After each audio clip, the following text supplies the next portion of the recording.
আসসালামু আলাইকুম viewers, welcome to my channel. কেমন আছেন সবাই? আশা করছি আল্লাহর রহমতে অনেক ভালো আছেন। তো আজকে আমি আপনাদের সাথে একটি ব্লগ ভিডিও নিয়ে হাজির হয়েছি। আশা করছি আপনাদের কাছে ভালো লাগবে। যদি ভালো লাগে প্লিজ একটা লাইক দিয়ে দেবেন আর আমার চ্যানেলের পাশেই থাকবেন। তো সংসার জীবনে কিন্তু আসলে অনেক কষ্টের, আর এই কষ্টটাকে মেনে নিয়ে আমাদেরকে বেঁচে থাকতে হবে, এটাই বাস্তবতা। পরিশ্রম করলে সফলতা আসবে। তো আপনাদের ভাইয়া বাজার থেকে তো আম কিনে নিয়ে আসছে, আরও অনেক বাজারে নিয়ে আসছে। তো প্রথমে আমগুলোই আমি বের করে নিচ্ছিলাম, আর এখানে লাল আমগুলোই আমি প্রথমে বেছে বেছে নিচ্ছিলাম। আর এই লাল আমগুলো কিন্তু দেখতে অনেক সুন্দর লাগছিল। আর পাকা আম যদি ঘরে বেশি থাকে তাহলে সংরক্ষণ করার উপায়, আমগুলো ডিপ ফ্রিজে সংরক্ষণ করে রাখতে পারবেন, আবার জুস করেও ফ্রিজে রাখতে পারেন। তো 1 মাসের মতো কিন্তু নর্মাল ফ্রিজে রাখতে পারবেন, আর ডিপ ফ্রিজে রাখলে তো অনেক দিন পর্যন্ত থাকবে। তো এখানে মাছ নিয়ে আসছিলো, মাছগুলো আমি কেটে নেব। আর এগুলো বাটা মাছ। তো মাছগুলো আমি ঢেলে নিচ্ছিলাম, তারপর এখন মাছগুলো কেটে নেব। গ্রাম থেকে আমি আসার সময় ছাই নিয়ে আসছিলাম মাছ কাটার জন্য, কারণ এখানে তো ছাই পাওয়া যাবে না, তো মাটির চুলা নেই, এর কারণে তারপর আমি ছাই দিয়ে মাছগুলো কেটে নিচ্ছিলাম। আর মাছগুলো কেটে নিয়েই আমি খুব ভালো করে ধুয়ে নেব। তো আজকে বাটা মাছ আর সাজনা আর পটল দিয়ে তরকারি রান্না করব, তো দেখতে থাকুন। তো এখানে আমি পটল আর সাজনা নিয়েছি কাটার জন্য। প্রথমে আমি সাজনাগুলো কেটে নিচ্ছিলাম। আর এই সাজনাগুলো কিন্তু আমাদের বাড়ির গাছের সাজনা, আর এই সাজনাটা কিন্তু সারা বছরই হয়। তো সাজনাগুলো ছিলে নিয়ে তারপর আমি পটল কেটে নেব।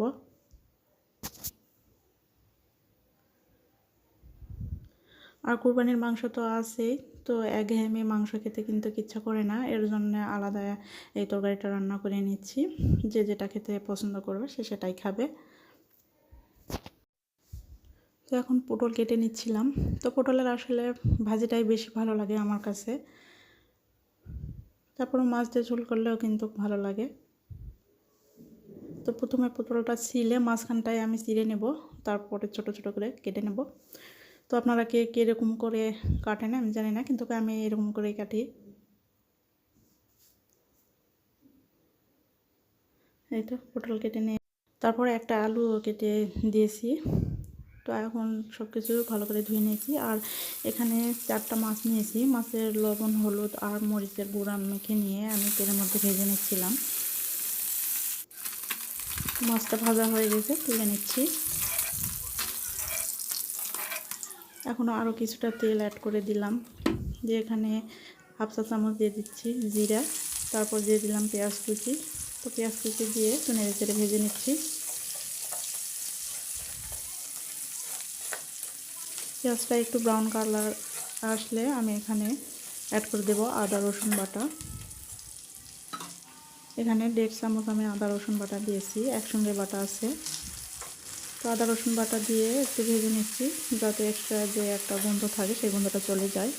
তো একটুখানি ভেজে নেওয়ার পরে আমি এখানে সামান্য পানি অ্যাড করে দিচ্ছি।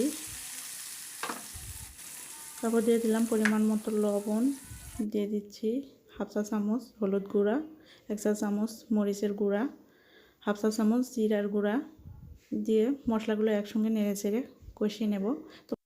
তো মশলাটা যত ভালো কষানো হয় তরকারিটাও খেতে কিন্তু ততটাই মজা হয়। তো মশলাটা খুব ভালো করে কষিয়ে নিয়েছি। যখন তেল উপরে উঠে আসবে ওই পর্যায়ে আমি কেটে রাখা পটল আলু আর সাজনা দিয়ে দিচ্ছি, দিয়ে মশলার সঙ্গে নেড়ে চেড়ে 2-3 মিনিট একটু ভেজে নিচ্ছি মশলার সঙ্গে।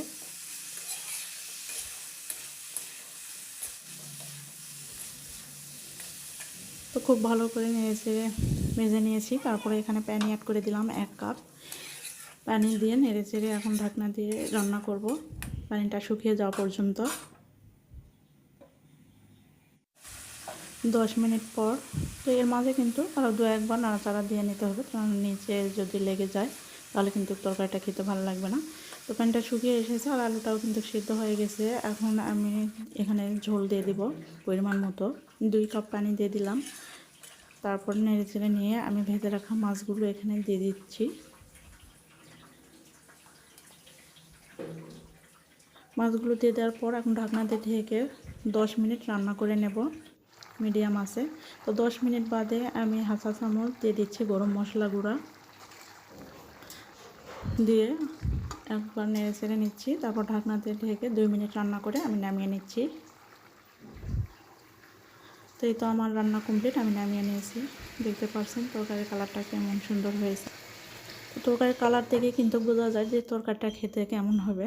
তো মাশাআল্লাহ খেতেও কিন্তু অনেক মজা হয়েছিল। আর এদিকে আমি শাক ভাজি করে নিচ্ছিলাম। এটা হচ্ছে কলমি শাক ভাজি। কলমি শাকও আমার অনেক প্রিয়।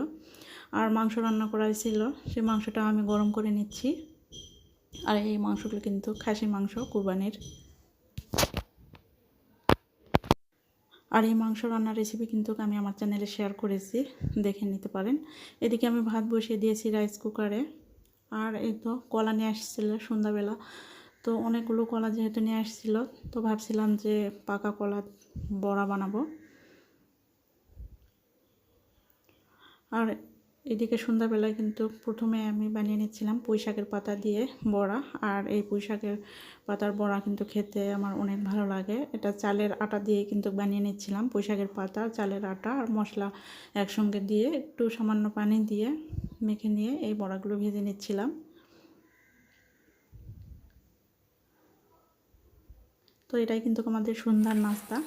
তো বড়াগুলো এক পাশ হয়ে গেলে উল্টে পাল্টে আমি ভেজে তুলে নেব।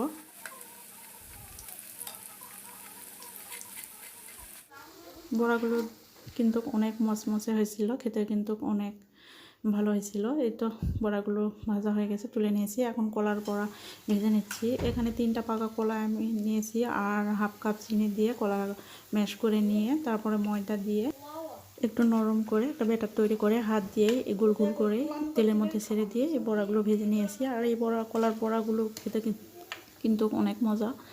তো একবার হলেও বাসা ট্রাই করে দেখবেন। তারপরে এই বড়াগুলোর সঙ্গে একটু ড্রিঙ্কস হলে ভালো হয়। তো ফ্রিজে ছিল মেরেন্ডা, তো একটু ঠান্ডা ঠান্ডা খেলে কিন্তু ভালোই লাগে গরমের মধ্যে। তো 1 বোতল বের করে নিলাম।